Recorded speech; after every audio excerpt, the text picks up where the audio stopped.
Hello, everyone. Welcome to the Fall 2025 edition of Titan Sports, the show where we provide you with the latest news in the world of sports and here at Cal State Fullerton. I'm Justin Rosette. Hey everyone, I'm Sasha Pytell. It's a pleasure to be joining the show this season. What's up, Titan sports fans? I'm Christian Elias. I'm also excited to be joining the show this season. Hey everybody, I'm Jonathan Mansour and I'm glad to be back. We have a lot to talk about today, so without further ado, let's get the ball rolling.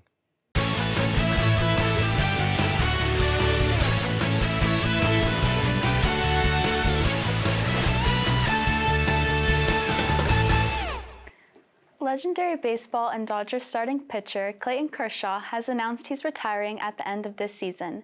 The 11-time All-Star, 3-time National League Cy Young Award winner, and 2-time World Series champion will finish his 18-year career all with the Los Angeles Dodgers. Kershaw also became a member of the 3,000 Strikeout Club this season back on July 2nd against the Chicago White Sox.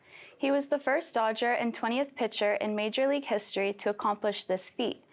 This past Friday marked his last career regular season start at Dodger Stadium, going against their longtime rival, the San Francisco Giants. Kershaw closed it out with 6 strikeouts in a 4 1/3 innings pitched, holding the Giants to just 2 runs. He walked off the mound to a standing ovation from fans, teammates, and even the opposing Giants. The Dodgers finished the night with a 6-3 win over the Giants, scoring a playoff spot and capping Kershaw's legacy with the Dodgers in Major League Baseball as one of the greatest examples of loyalty and excellence in the game. So, with Kershaw retiring, how do you guys think his legacy will be remembered in Los Angeles as well as across the rest of Major League Baseball? Well, he's obviously going to go down as one of the Dodgers greats, and he is the all-time wins leader for the Dodgers, and he's going to leave an impact legacy, as a pitcher around the whole league. I mean, we mentioned some of his accolades, but some other ones too. I mean, he was the 2014 NL MVP, 2011 Triple Crown winner, and the Gold Glove winner. But he's been dealing with a lot of injuries since 2020 from 2025. I mean, he's only appeared in 105 games total from that time span. He's dealt with, a back soreness, some shoulder injuries, and even some meniscus tears. So that kind of hindered him from having a couple more starts there too. And his age did start to show. So obviously the injuries were playing a big impact on his ability to play, but at least he went off on a good note. I think for Clayton Kershaw, you have to talk about his whole career. Coming in as the number 7 overall pick in 2006, he had very high expectations. And so I think being able to live up to that, we've seen a lot of number 1 overall picks in sports or top 10 picks not live up to that. And so I think you talked about some of his accolades. We understand that 222 wins his career, 2.5 ERA, over 3,000 strikeouts. He has an MVP, 3 Cy Youngs. His resume is stacked. But I think the thing that's going to separate him when it comes to just being a great and being like an immortal in LA and in the MLB is his character. He's been the kind of guy, as Sasha mentioned in the story, who he never left the Dodgers, even after the fans called him out for choking and all these different things throughout the years. He stayed. He had a chance to go to Texas Rangers, where he's from, after the 2020 World Series, and he stayed. He won them 2 games in that World Series, kind of beat the choking allegations, and he stayed loyal. He's always been a good guy to the fans, to the community, and I think that's why he's going to be an immortal in Los Angeles. Yeah, I mean, as you guys alluded to, this guy, legendary career, legendary resume, 4.49 playoff ERA though.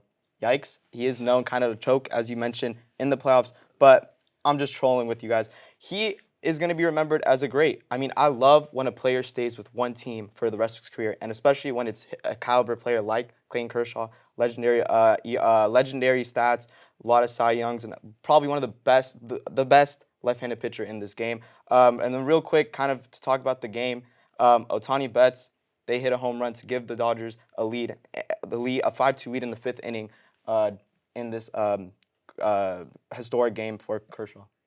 Yeah, and I mean, loyalty can only take you so far, but, like you guys mentioned, it was really nice to see that he was able to stick with the Dodgers even with all the criticism, because before 2020, with all the chokes and even his playoff performance against the Diamondbacks in 2023 in round 1 in the first game, obviously a lot of criticism, and that's kind of where, started to show, his ability to play. But like you guys mentioned, loyalty, it's a big part in life, but specifically in sports. And, a lot of us, we grew up with Kershaw. A lot of this Dodger fans, this generation of Dodgers fans, they grew up with Kershaw. And it's just nice to see that he did one last ride with this team, and you just love to see it. Yeah, definitely. And in more good news, his legacy will remain outside the Dodgers Stadium. Mark Walter just confirmed that the Los Angeles Dodgers approved a $30 million statue to be outside the stadium. So, well deserved. Yes, definitely. The 2-0 Los Angeles Rams and Philadelphia Eagles faced off in a divisional round rematch, where the Eagles defeated the Rams 28-23 last season. On the Rams' first drive, Matthew Stafford was intercepted by Eagles linebacker Zach Bond to set up the Eagles in enemy territory. Jalen Hurts got the Eagles on the board with the infamous tush-push, taking an early 7-0 lead. The Rams retaliated late in the first quarter with a Matthew Stafford bomb to Devontae Adams for a 44-yard touchdown to take the lead. The Rams went into halftime after a Josh Carty field goal, leading 19-7. The Eagles were later down 26-7 after a 10-yard touchdown from Matthew Stafford to Kyren Williams. In the third quarter, Jalen Hurts and the Eagles had a complete turnaround as they went on to score 20 unanswered points and keep it a one-possession game after an A.J. Brown touchdown. The Rams had a chance to add on to their lead, but the field goal was blocked by Eagles defensive tackle Jalen Carter. The Eagles capitalized off the blocked field goal with a Devonta Smith touchdown, retaking the lead 27-26. The Rams had the chance to win the game on a field goal, but was blocked once again and returned for a touchdown, securing the comeback win for the Eagles 33-26. The Eagles improved to 3-0 and will be back on the road facing the 3-0 Tampa Bay Buccaneers on Sunday. Guys, this was a very entertaining playoff rematch on Sunday, and a lot went down. Christian, I want to start with you. What did you take from this game? What was the turning point for the Eagles? I mean, I think just the second half after that, after that touchdown to Kyren Williams that set the Rams up 26-7, I think Jalen Hurts, him and his whole team, they just completely switched gears. And the one big thing about Jalen Hurts that I pointed out coming into this game was he's going to have to be a little bit more involved in the pass game, right? I mean, you look in the first half, this Rams defense was containing that Philadelphia offense, only allowing -1 net passing yards and holding Saquon Barkley to like less than, I believe, 30 yards. And so the whole game, 46 yards for Barkley, so the defense did their job on the run game, right? But the second half, Jalen Hurts, A.J. Brown, Devonta Smith, all those guys completely shifted gears and just, bit the heads off the Los Angeles Rams defense. And that's what went down. And then the 2 blocked field goals, obviously the big momentum swing. A lot of things went wrong. I don't know what McVay's game plan was, towards the end there too. But I had to eat my words, and Jalen Hurts, he's proving everybody wrong. He got involved in the pass game, and that's the big thing that came into this part. And, and scoring those 20 unanswered points just on a very great Rams defense. I mean, the pass rush went completely non-existent towards the second half there, too. I mean, you hate to see it. This game looked pretty much out of wraps 26-7, but Jalen Hurts continuing to prove everybody wrong and getting involved in the pass game was exactly why the Eagles were to capitalize off this. Yeah, definitely. I think that was also our first time seeing Jalen Hurts get into a rhythm this year. You could tell he was confident, and when he made that pass, you could tell he was really going to go through with it. And then also the wide receiver, A.J. Brown, really showed up for the team in the second half as well. He didn't have any catches in the first half, and then by the second, he did 109 yards. So I think they really made an emphasis to give him the ball, and that definitely helped turn the second game around for sure.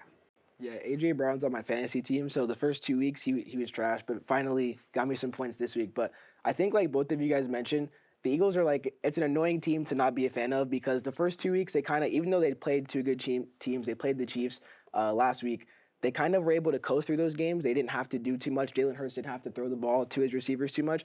But this game, they got punched in the mouth for the first time this year, being down 26-9 early. And so it's like, I'm not gonna lie. I was at church on Sunday. I got out and I saw the score. I was like, the Eagles, this is their fraud check. Finally, we're seeing the real identity of the Eagles. And then like an hour later, they're winning the game. And so I think it goes to show the Eagles, when they have to lock in, they can. When Jalen Hurts has to throw the ball, he can. He's not just a game manager. He's the same guy that had 293 total yards and 3 total touchdowns in the Super Bowl MVP, Jalen Hurts. And so I think people forget about it because he doesn't do it every week. But they showed against the Rams, a very good Rams team, by the way, that when they have to lock in, they can. And also, they still very well could have lost that game if it wasn't for Jordan Davis, as you mentioned, Jalen Carter with the blocked field goal as well. But both of those, and then returning that touchdown to the house, what a crazy way to end the game. But the Eagles showing, in my opinion, still the favorites to repeat for the Super Bowl and the best team in the league right now. Yeah, I mean, you guys mentioned it. Finally, the passing game for the Eagles came alive. Yeah, Sunday marked the first time Jalen Hurts eclipsed 200 passing yards, and he finally threw his first touchdown pass of the year. And I know. And A.J. Brown, like you said, fantasy managers were probably stressing those first 2 weeks, but he came alive.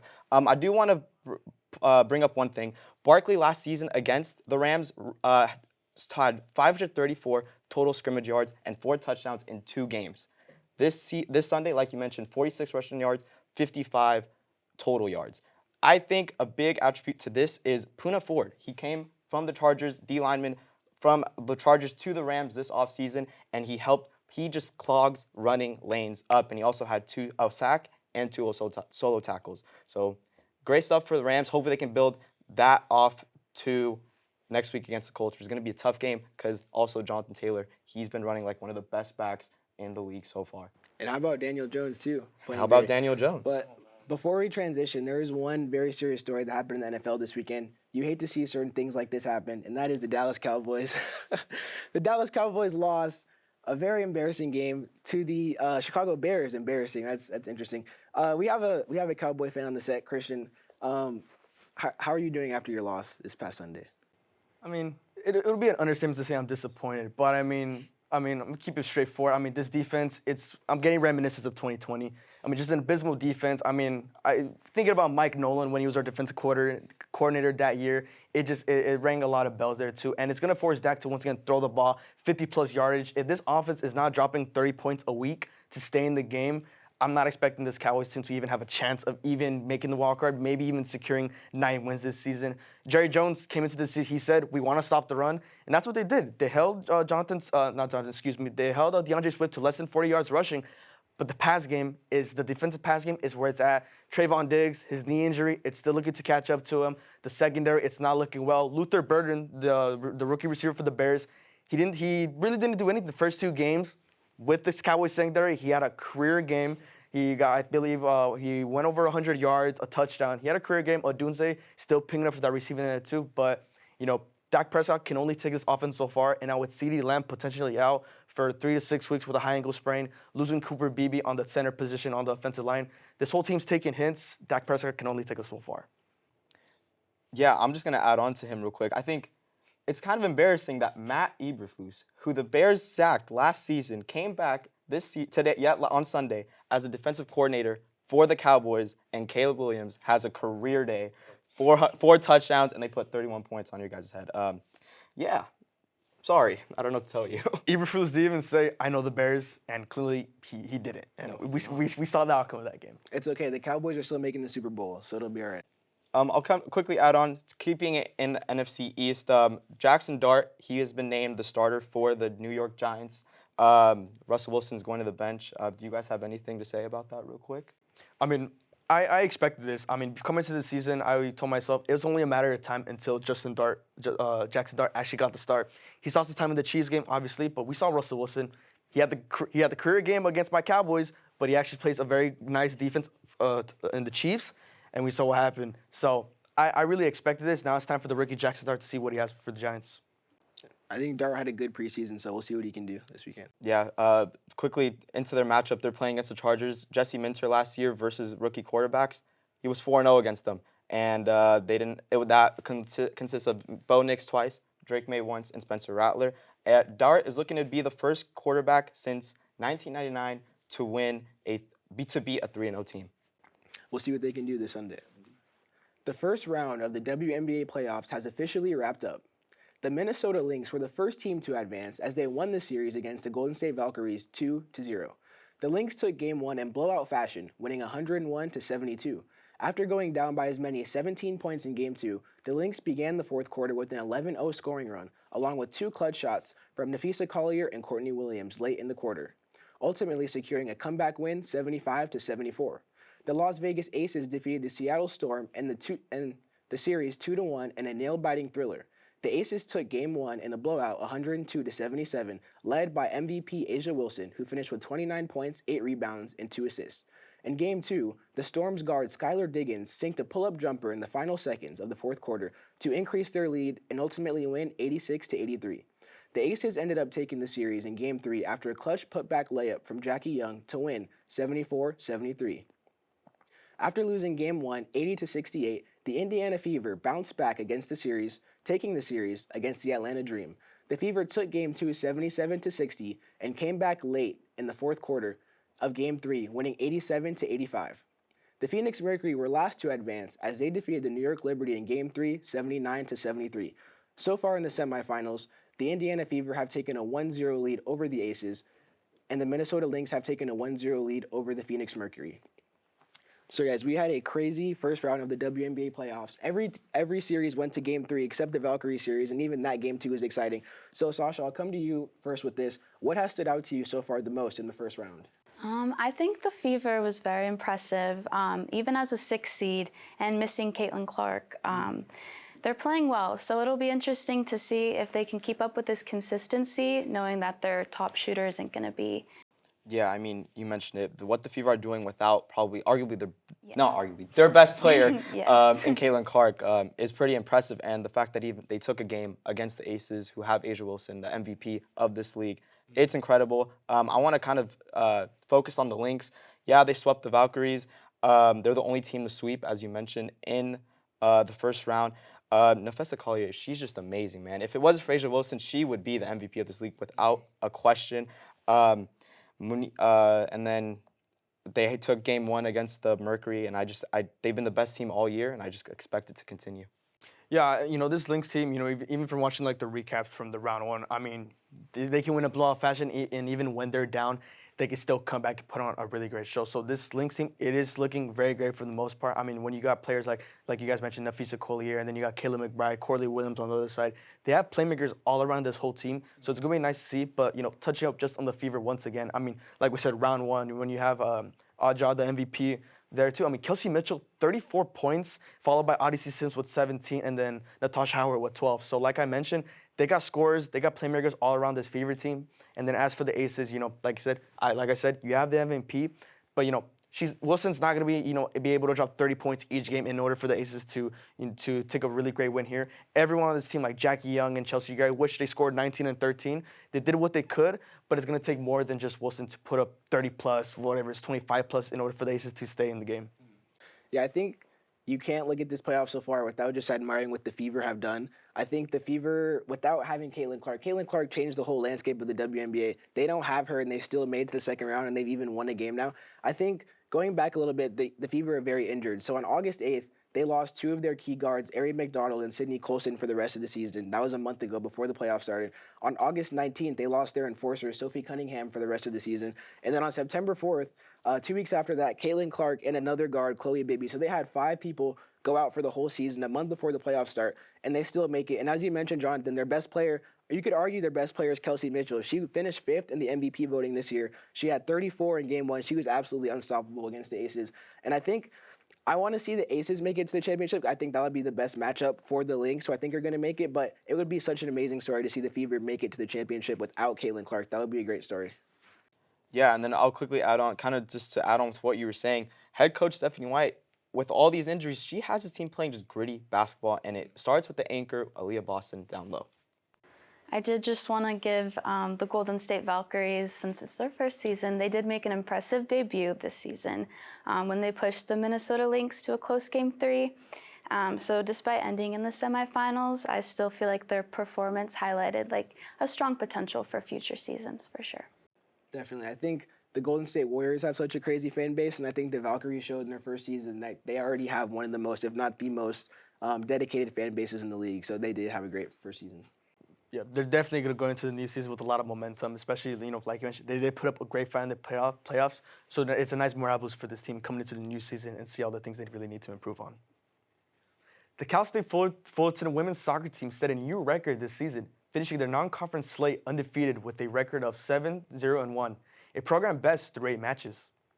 With a strong start, the Titans garnered national attention, earning a number 25 in the NCAA Women's Soccer RPI.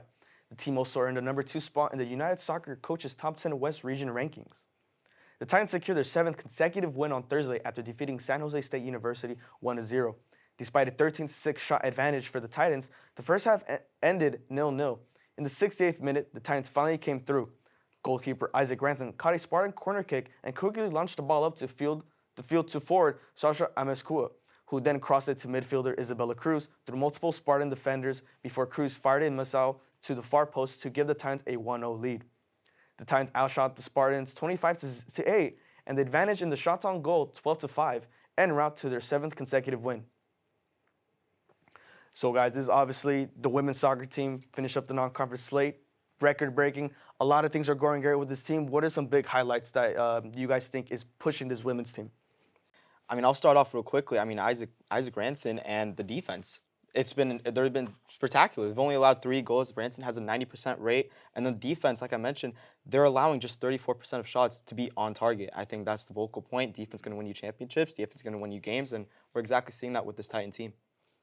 Yeah, it's definitely great to see them making Cal State Fullerton history here. I do believe that they have a really reliable offense so far. They're averaging 1.5 goals per match. So if they keep scoring like this mid-ones range, the close games can obviously swing either way. So it'll be interesting to see how that plays out for future games. But in comparison to 2024, their offense was scoring 1.2 goals per conference game. So it's definitely been a solid bump up, and I think they're going to be applying more pressure as the season continues. Yeah, I think coming into the season, one thing that I was very interested by is that the coaches poll in the preseason ranked the Titans 5th. And I thought that was interesting because they've been very good for the last 2 years. And so I think so far they're the only unbeaten team so far in the Big West. They do have one tie, but they're the only team that hasn't suffered an actual loss. And doing some research, the last time that the Titans went 9 games into the season unbeaten was 2015, and they ended up having 16 wins and only 3 losses that year. So I think so far they've shown great promise. Allowing 3 goals in 9 games, like you said, Jonathan, is really remarkable for Ranson. And I think when you have players like Bella Cruz leading this team on offense, like you said, Sasha, the offense will be good. And if you have to rely on your defense, I think we have the best goalie in the conference to rely on. Yeah, I mean, yeah, like you look, it's an aggressive offense. They had four straight games with 25 shots or more. Streak did end against Northridge, where they only got 10 total shots. But the defense and the offense, everything's working there too. And like you mentioned, Sasha Cruz leading the team with 4 goals and 3 assists. But even with just her, she has playmakers on the other side of the ball. You have Sel Bosnovic, you have Cameron Cruz, Sky Johnson. They have 2 goals each. So everything's going well with this. Now they're going to start their conference slate, and this is going to get a little more interesting, right? Their next game, they're going to go against Hawaii. They lost last year. They're ranked 6 right now. They got UC Davis next. They lost last year. They're ranked 8. Then they have a really tough matchup against Santa Barbara, who's currently 10, 8, and 3. They're on a 2-game tie streak, and they're 1 ranked in the league as of right now. So it's going to be a lot right now in the conference slate, and that's going to be more to prove. Yeah, I mean, kind of you alluded to the offense. I mean, Isabella Cruz, she plays like a true 10. It's what you want on a player she leads the team in goals, and so she just plays like a true 10. It's amazing to see. You did mention they did have 10 shots against Cal State Northridge in their first Big West game. That is a little alarming to me because they were so dominant. They were nearly averaging 16 shots in non-conference games. So to go down to 10 against a Northridge team that isn't really that good, they were just 2-6-2. It's a little bit alarming, but hopefully they can kind of put that game in the past and go back to that preseason dominance that we saw in Big West play. Coming back after the break, the Swift-Kelsey wedding budget has taken a hit, and Saquon Barkley fined for controversial play. We'll talk about it more after the break.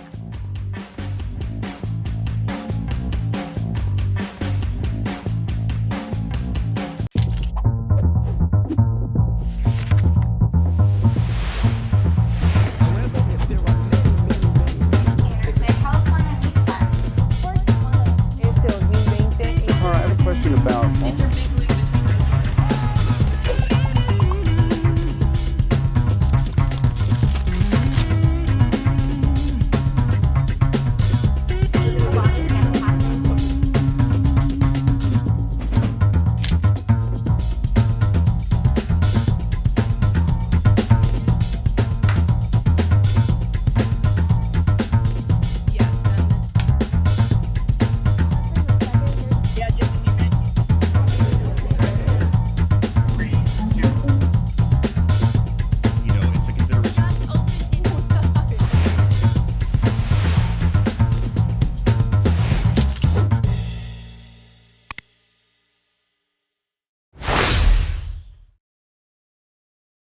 So the NFL handed out a couple of fines this week, one for Saquon Barkley after leading with his helmet, and then again with Travis Kelce for what the league called an inappropriate gesture.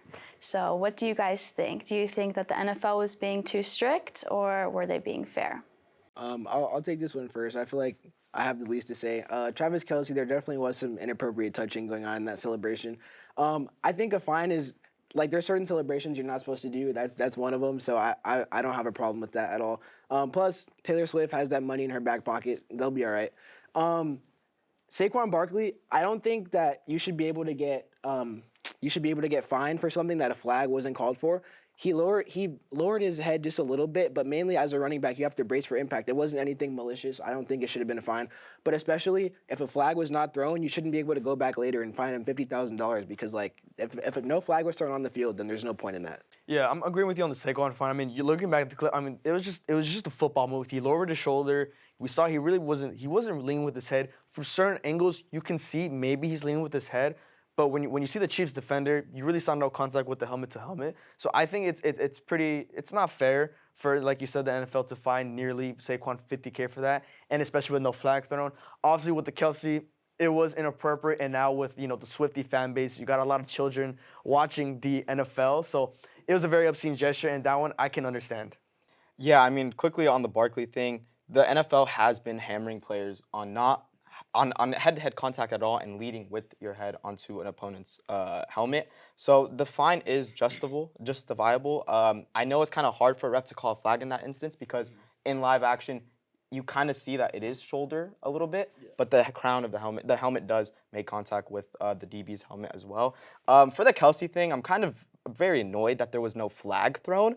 The fine is whatever for me, but no flag on the play is kind of ridiculous, especially when you have a lot of tauntings, celebrations getting called for taunting, unsportsmanlike conduct, just whatever, and all that type of stuff. Like, for example, Puka Nacua, he gets a first down, and then he just flexes and points the direction of the end zone.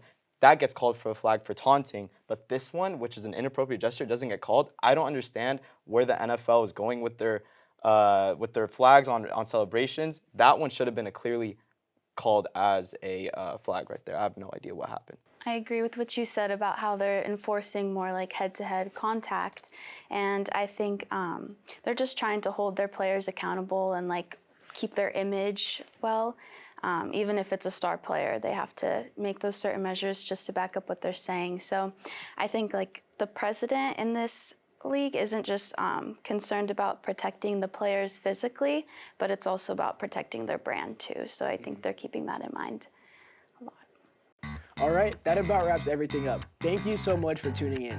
Please give us a follow on Instagram and X at TitanTVCSUF and on TikTok at TitanTV_CSUF.